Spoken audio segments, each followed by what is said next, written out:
कन्नौज से इस वक्त की बड़ी खबर। सपा सुप्रीमो अखिलेश यादव का भाजपा पर बड़ा हमला। किसानों की जमीन हड़प उद्योगपतियों को देने का लगाया आरोप। पुलिस को भ्रष्ट करने, डायल 112 को बेकार करने का लगाया आरोप। भाजपा राजनीतिक लाभ लेने के लिए निर्देशों को कर रही है परेशान।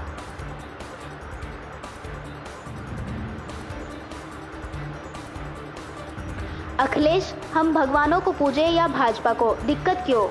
अखिलेश लखनऊ से सफाई जाते वक्त एक्सप्रेसवे पर पत्रकारों से की वार्ता। बच्ची को बचाने वाले किशोर को सपा सुप्रीमो ने 21,000 का चेक देकर किया पुरस्कृत। रणनीति क्या रहेगी चाचा? तुम्हें नहीं बताएंगे लेकिन ये किसान और गरीब अगर समझ जाएंगे सब बता देंगे। आया तुम बता, तुमने इस सड़क देखी कहीं? नहीं। तो अपनी रिकॉर्डिंग करो।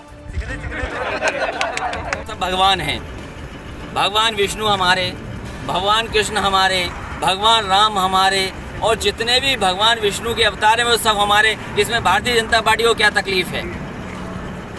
हम देवियों को मानते हैं, इनके घर में हम तो नहीं जानते तुम्हें, लेकिन तुम्हारे घर के परिवार की महिलाएं देवियों की पूजा करती कि नहीं पूजती?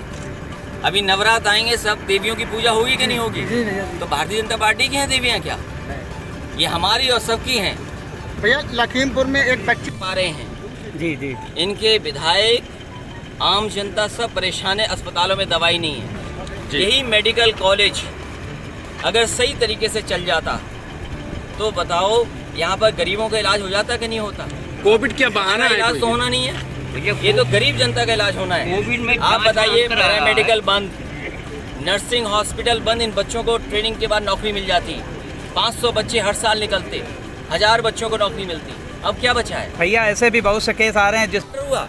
और ये किसान खड़े हैं, बताओ, ये सब किसान खड़े हैं।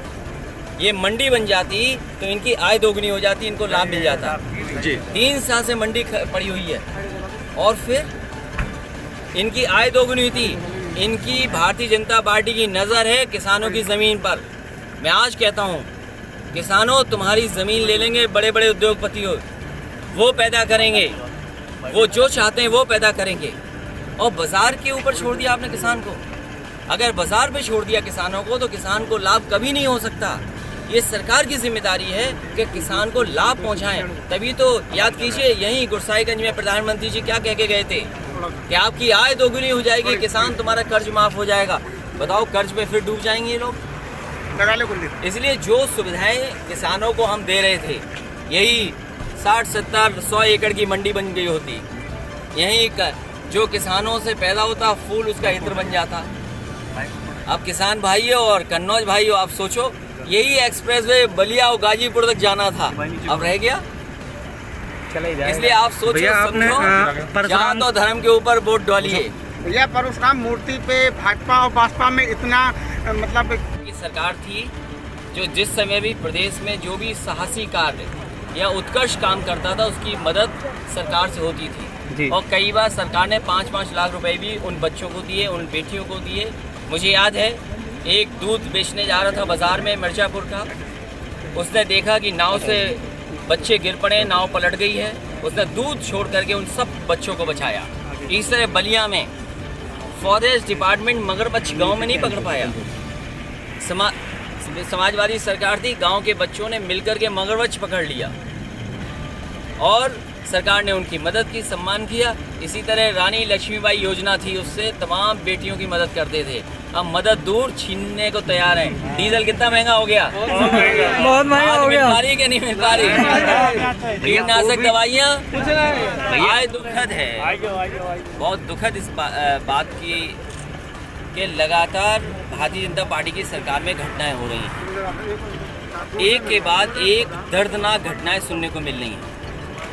कभी नाबालिग बेटियों के साथ इस तरह की घटना होती है, छात्राओं के साथ घटनाएं हो रही हैं, और महिलाएं भी असुरक्षित हैं। और याद कीजिए, उस समय जब लॉकडाउन का समय था, जब हर चीज़ बंद थी, उस समय भी अपराधियों ने खुलेआम घटनाएं की। लूट, अपहरण, बैंकों में डकैती, हर तरफ आप देख सकते हो घटनाएं होती जा रही हैं। और इतनी बेईमानी या भ्रष्टाचार पुलिस ने कभी नहीं किया होगा जो आज देखने को मिल रहा है। बिल्कुल 100 नंबर इसलिए बनी थी कि गरीब की मदद हो, लेकिन 100 नंबर ही 112 होने के बावजूद उसको बेकार कर दिया। सरकार केवल राजनीतिक लाभ लेने के लोगों को परेशान कर रही है। आप याद कीजिए, आजम खान साहब समाजवादी पार्टी के इतने बड़े नेता, उनके ऊपर कितने झूठे मुकदमे लगे। ये तो हम समाजवादी लोग कहते थे, और आज बताइए उनके विधायक क्या कह रहे हैं। और एक विधायक नहीं, न जाने कितने विधायक कह रहे हैं कि किस तरीके से उन्हें अपमानित होना पड़ रहा है। ये सवाल अलीगढ़ के विधायक का नहीं है कि पुलिस ने विधायक को मारा या विधायक ने पुलिस को मारा। आखिरकार इसको सिखा कौन रहा है? मुख्यमंत्री जी अगर सदन में कहेंगे ठोको, तो कभी जनता को नहीं पता किसको ठोकें, और कभी पुलिस को नहीं पता किसको ठोकें, और उसी का परिणाम ये